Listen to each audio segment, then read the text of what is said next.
The Iranian Foreign Minister Hossein Amir Abdullahian met with his Russian counterpart Sergei Lavrov and said that he expects to resume negotiations on the nuclear agreement in Vienna very soon, and stressed that his country is ready to resume relations with Saudi Arabia and awaits Riyadh's position.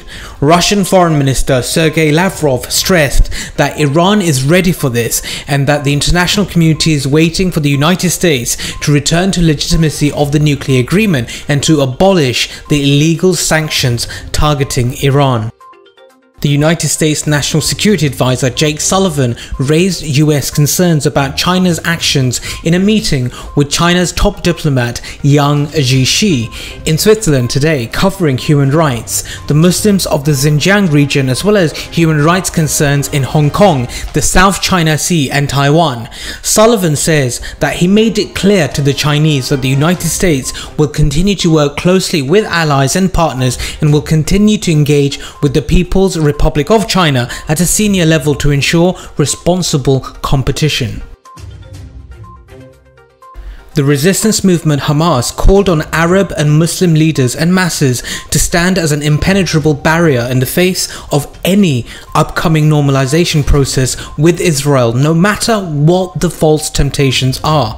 The Palestinian resistance movement Hamas issued this statement after an announcement by Israeli Foreign Minister Yair Lapid during a meeting of the General Assembly of the Jewish Federation in North America on Tuesday. Yair Lapid said that his country's government is in the process of signing new normalization agreements with Arab countries, which he refused to reveal.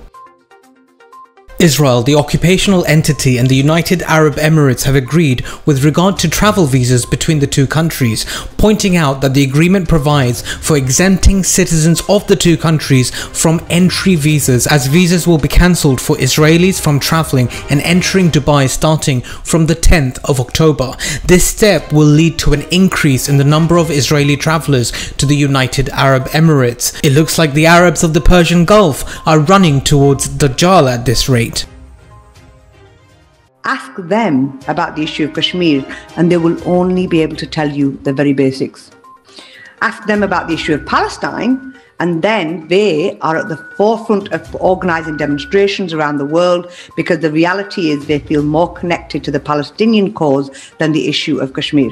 Member of the British Parliament Naz Shah has said voices against atrocities in Indian-occupied Kashmir needed to be galvanised at a grassroots level to make sure that they are heard effectively at the international level. In an interview with the Associated Press during her visit to Pakistan, she said that attention needs to be raised on human rights violations in Indian-occupied Kashmir. Incidents such as killings, rapes and pellet gun attacks would have more of an impact with a global audience than just parliaments. Naz Shah has called for spreading the word through active social media platforms about the plight of the elderly generation, which have witnessed Indian brutalities in Indian-occupied Kashmir for decades, and also the difficulties faced by the youth who continue to suffer grave inhumanities. Maulawi Amir Khan Muttaqi, Foreign Minister of the Afghan Taliban government, considered that the changes that took place after the US withdrawal didn't cause any harm to any country. He also wished that Western countries shouldn't be planning to weaken the Taliban government. During his meeting with the British Prime Minister's Special Envoy Simon Gass and his accompanying delegation, Muttaqi said Britain should take positive steps regarding bilateral relations with Afghanistan, as well as send aid to Afghanistan so Afghanistan can start building a new future. He added, "The security is now better than before and no foreign country has been harmed from Afghanistan." Thank you very much for listening. As this is a new channel, this is a trial run of what I'm intending to do. During the week I'm quite busy, so I intend to keep in touch by giving you snippets of interesting news from the Islamic world, and on the weekend I'd like to give you full political analysis. Also, some people have been asking me, where is the Dajjal video? I promise the documentary will be published soon, it just needs a bit of work. Hope to see you guys soon. Allah bless. Assalamu alaikum.